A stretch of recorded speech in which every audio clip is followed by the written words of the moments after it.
વિભાગ આવે તો કે ભાઈ શિક્ષક છે, પોલીસ છે, પટ્ટાવાળા છે, કલેક્ટર સુધીના પહેલા ક્વાડ્રન્ટમાં આવે.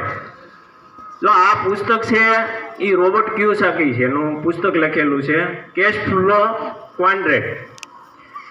હવે આ રોબર્ટ કિયોસાકી છે ને એ ડોનાલ્ડ ટ્રમ્પ છે અમેરિકાના પ્રેસિડન્ટ, એના ખાસ મિત્ર છે. અત્યારે એ કામ કરે છે ને એ એના ઈશારે બધું કામ કરે છે. તો એનું એક પુસ્તક છે કેશ ફ્લો ક્વાડ્રન્ટ.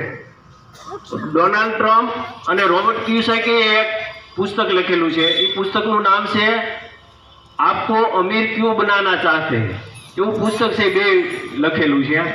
હવે જો પહેલો ક્વાડ્રન્ટની અંદર કર્મચારી આવે, પછી બીજું ક્વાડ્રન્ટ છે એ સેલ્ફ એમ્પ્લોય.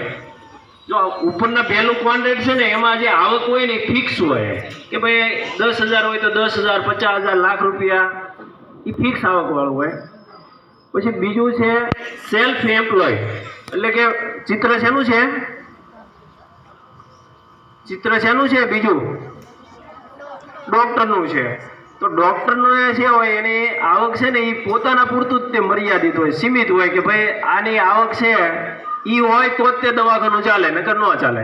વકીલ હોય તો જ તે ચાલે, નકર પછી ચાલે નહીં. એના ઉપર જ હોય એને. જેવો દાખલા તરીકે દવાખાનામાંથી નીકળી જાય, વકીલાત હોય તો એ વકીલમાંથી જેવા નીકળી જાય એવા તરત પૂરો થઈ જાય એનું. પછી ત્રીજું ક્વાડ્રન્ટ છે, શેનું લાગે છે? ઉલ્ફા છેલ્લે કેનું લાગે છે? અહીંયા હવે અહીંયા આવી ગયા. શેનું લાગે છે ચિત્ર?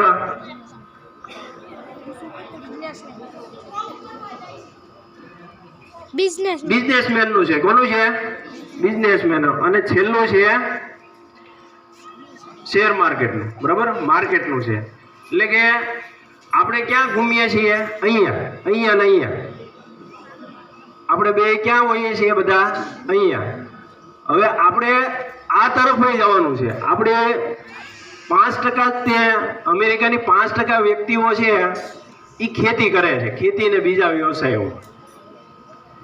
બાકીના 95% છે ને એ આઈટી સોફ્ટવેરની અંદર કામ કરતા હોય છે. એની એક કંપની છે એનવીડિયા.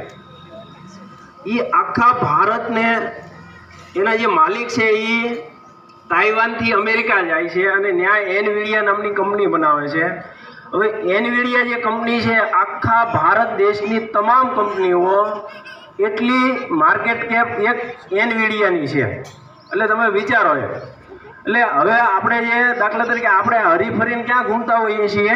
અહીંયા અથવા તો અહીંયા જતા હોઈએ. ક્યાં છે કે ભાઈ કે આપણે આમાં જવાનું સેફ, કે ભાઈ આમ કમ્પ્લેટ આવક થઈ જાય એવું ગોતતા હોય અહીંયા ને અહીંયા. પણ એને બદલે ઘણી બધા હોય એવા વ્યવસાય. મારા બે મિત્રો છે, હવે એ પહેલાં આઈટી સોફ્ટવેરની કંપનીમાં કામ કરતા હતા. એને લગભગ 30-40 હજાર રૂપિયાનો પગાર હતો. પછી એમાંથી એને કીધું કે ભાઈ હવે અમારે આમાં નોકરી કરવી નથી, પોતાની કંપની બનાવી.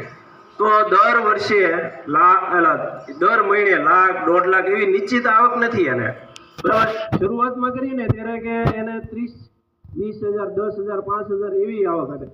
એટલે હવે આપણે છે ને અહીંથી એકલું અહીંયા નથી રહેવાનું, આ બાજુ આવવાનું. બરાબર, એટલે તમે વિચારજો. ઘણી વખત આપણા બાળકો હોય એ શું કરતા હોય? અહીંયા જ આપણે આમાં ઘૂમતા હોય કે ભાઈ આ બની જાય એટલે પૂરું એમ. તો એને બદલે હવે આપણે અહીંયા આવે એવો પ્રયત્ન કરવાનો છે. બરાબર, તો અને આ જે ને એડવર્ટાઇઝ આમ ફ્રી છે. એમ તમને એમ લાગે કે લેવા જેવી છે તો જ લેજો, બાકી એવું ન લખતો કે ભાઈ આપણે ફરજિયાત સાહેબે કીધું એટલે એમ લેવાની જ એમ. પણ તમારે આ બાજુ આવે, બાળકો આવતા હોય આ બે બાજુ, તો તમારે એને પ્રયત્ન કરવાનો, સપોર્ટ કરવાનો, એને આમાં ઘૂમવા દેવાના નહીં.